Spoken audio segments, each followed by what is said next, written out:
Mr. Pradeep Kumar Kheruka, Chairman of Borosil Renewables, joins us right now on the show to talk about all of this and more. Mr. Kheruka, good having you. Thanks so much for joining in and taking the time out. Now, before I get to the individual brass tags, just want to understand from you, sir, does this whole chatter around tariffs, duties levied by US for imports and exports, etc., impact the sector meaningfully? And does it have a major impact on you as a company as well? No, it does not. And the reason for that is that the US has imposed tariffs on imports and exports, and they are not solar industry is not very important under the new regime. Well, we were never exporting anything there anyway. There's nothing of great significance. So it doesn't really matter to us, to answer your question. Okay. Now, having said that, we did get a chance to talk to you post your numbers as well, of course, and there were reasons, of course, you were in a silent period, if you will. I would love to understand how you've thought through for the first 9 months, and especially Q3, wherein you had, from the reported numbers perspective, a tough quarter, Mr. Kheruka. Some reflection on that, and what is in store for Q4, arguably for 2025? So there are three factors to be considered while looking at my industry or any other industry for that matter. First of all, how well is the industry performing technically? Which means, is it going along on full production? Is the production suffering? So technically, or are you up to speed in terms of production? In that, we would score a 9.9, I would say, because we've been producing at full tilt and we've been selling everything that we produce. So on that, as far as the sales are concerned, there's no issue at all. Second is the question, what are the prices? And the prices is, the prices had dropped in the third quarter because the Chinese have been reducing their prices with effect from about April this year. They were already dumped to begin with, and then they reduced it another 38% between April and October, because 10% duty was coming, so they had slashed it by another 18%. So that's what was going on. Now, the other thing that happened was that the freight rates from China to India were quite high in the period from July to September because of the attacks in the Red Sea and so on and so forth. There was a shortage of shipping, and so we had higher freight rates. So the landed price of Chinese glass was a lot higher. From October onwards, the freight crashed. So the FOB prices were severely discounted. Secondly, the freight also came down, and therefore the landed price was really, really low. And that is the reason why we had a lower selling price, and therefore lower EBITDA, lower margins. The new duty was announced on the 5th of December, which means all the imports that were already in the port but not cleared were subjected to the new anti-dumping duty.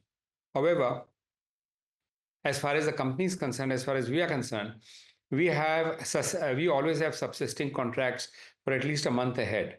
And so we were already sold out for December. And the prices at which we had sold were indeed the old prices, which are competing with the very dumped prices. So December did not give us any joy in terms of the numbers. The things have changed from January. We are significantly up from January, and we're continuing like that. So going forward, we are back into a position where we are in a position to have good profits and be able to plan for expansions as well.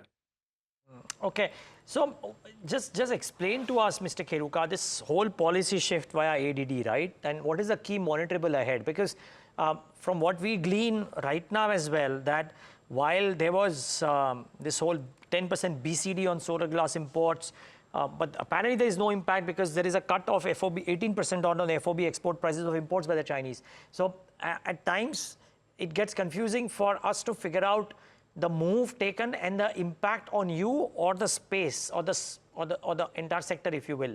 Can you talk to us a bit about the recent policy shifts? Sure. In fact, it's very interesting. The recent policy shift has introduced a reference price. So the concept of a reference price is about now, and based on today's exchange rates, about 58,000 rupees a ton for the glass.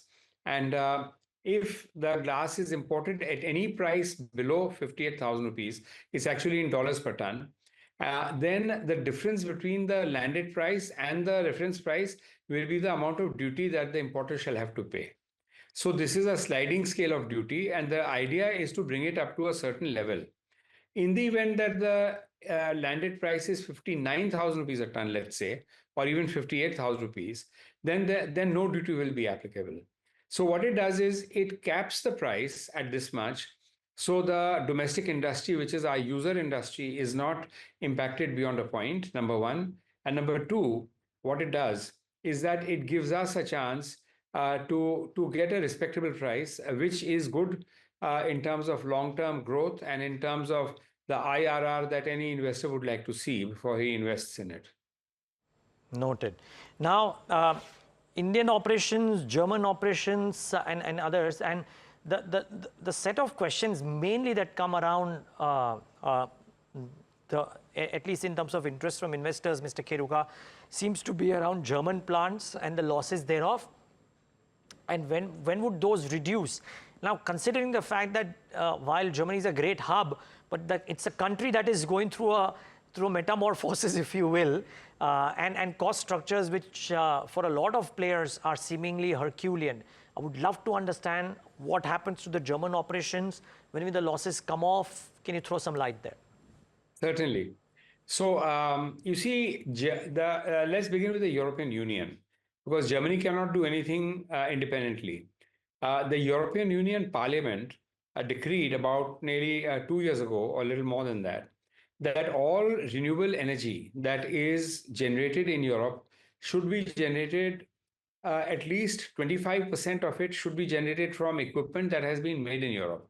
So that was mandating the solar panel to be manufactured in Europe to the extent of 25% of all power generated, which should have been very large and absolutely more than sufficient so far as our German operations are concerned. The thing is that the last German government was a coalition government. And in that, they had the Liberal Party, which did not see eye to eye with the two larger partners who wanted to implement the policy. The Liberal Party stuck to the point that they believed in a free competition and so on, and so they would not implement the EU policy. This led to the closure of three Volkswagen plants in Germany. And of course, it led to the closure of all renewables. So what that did was the chancellor fired the finance minister, who was from the Liberal Party, and called for new elections. The new elections are to be held on Sunday, the 23rd of February, which is just 2 days away. So we expect to see by Sunday evening the completion of voting, and by Monday evening we should have some idea about what the Germans have elected. Based on opinion polls, the party which is leading the pack is the CDU, that is the Christian Democratic Party, which is a right-wing conservative party, which has been around since after the war. Very respectable and very thought-out policies which favor manufacturing, job creation, and things like that. The other party, there are a couple of other parties, but the other one is the Social Democrats, who seem to be having about 15% of the vote, Right. 30% for CDU. And therefore, both of these parties are very pro-manufacturing, and we hope that they will implement the EU directive. So we see good times ahead for the German unit. But the losses reduce in the next 1-2 years. Possible to say that, Mr. Kheruka? If the production starts, the losses start declining immediately. Okay, naturally. But there is no certainty as of now that you have there. No, as we speak, there is no certainty, but we should have some visibility maybe sometime in April. Okay. Lastly, a few days ago, I got a note from one of the brokerage houses, which is speaking about your expansion plans in India. I believe some plant or some expansion happening by September next year or thereabouts. And the blue sky scenario on targets on EBITDA, I'm not going by revenues per se, Mr. Kheruka, but on EBITDA as well. are very, very high. And I was looking at your numbers. Your March 24 EBITDA, correct me if I'm wrong, console was about 54 crores, which came down, by the way, from 143. The trailing 12 months numbers are also not looking that strong. But do you reckon in the next 4 to 5 years, your operational metrics and your EBITDA in particular could actually go northwards of 700, 750 crores, maybe even nudge 4 figures? Is that a possibility? See, the quarter that we are in currently is already showing signs of that. Okay. So we are looking at we're looking at a healthy we're looking at healthy bidders. I never make forward predictions or projections, but I'd say that already with effect from January we've started margins are about 30%. Uh-huh. So that's pretty reasonable, I would say. Oh, okay. So if you clock in 30%, sir, and if I look at your quarterly numbers, since whatever the last data that I have, the highest was probably in 2022 mid, which was 25 and 28. Since then, it's been single digits. You're saying you're going back to 30%, and that might be sustainable, you said, you reckon? It should be. Very interesting. Okay, Mr. Kheruka, we wish you all the best for this and more. And it'll be lovely to talk to you post quarter 4 or rather post FY25 to get a gauge of how well the quarter has gone and what's your confidence for the year ahead. Certainly. There's one last thing that I would say. Please. That we have a lot of catching up to do. Yeah. We have solar modules at the rate of 75 gigawatts per annum, and we have glass, which is only at the rate of about a little more than 15. So, we need to ramp up our production significantly. We need to have investments, and more people will come into this. Reliance is starting 2,000 tons per day, and so on. So without a return on which an investor is ready to invest money, it'll be a non-starter. I think the government has recognized that, and that is why they are, they are supporting the industry. Great. Looking forward to talk more about this, Mr. Kheruka, in detail as well. But thank you so much for this limited interaction today. Really appreciate your time. Thank you.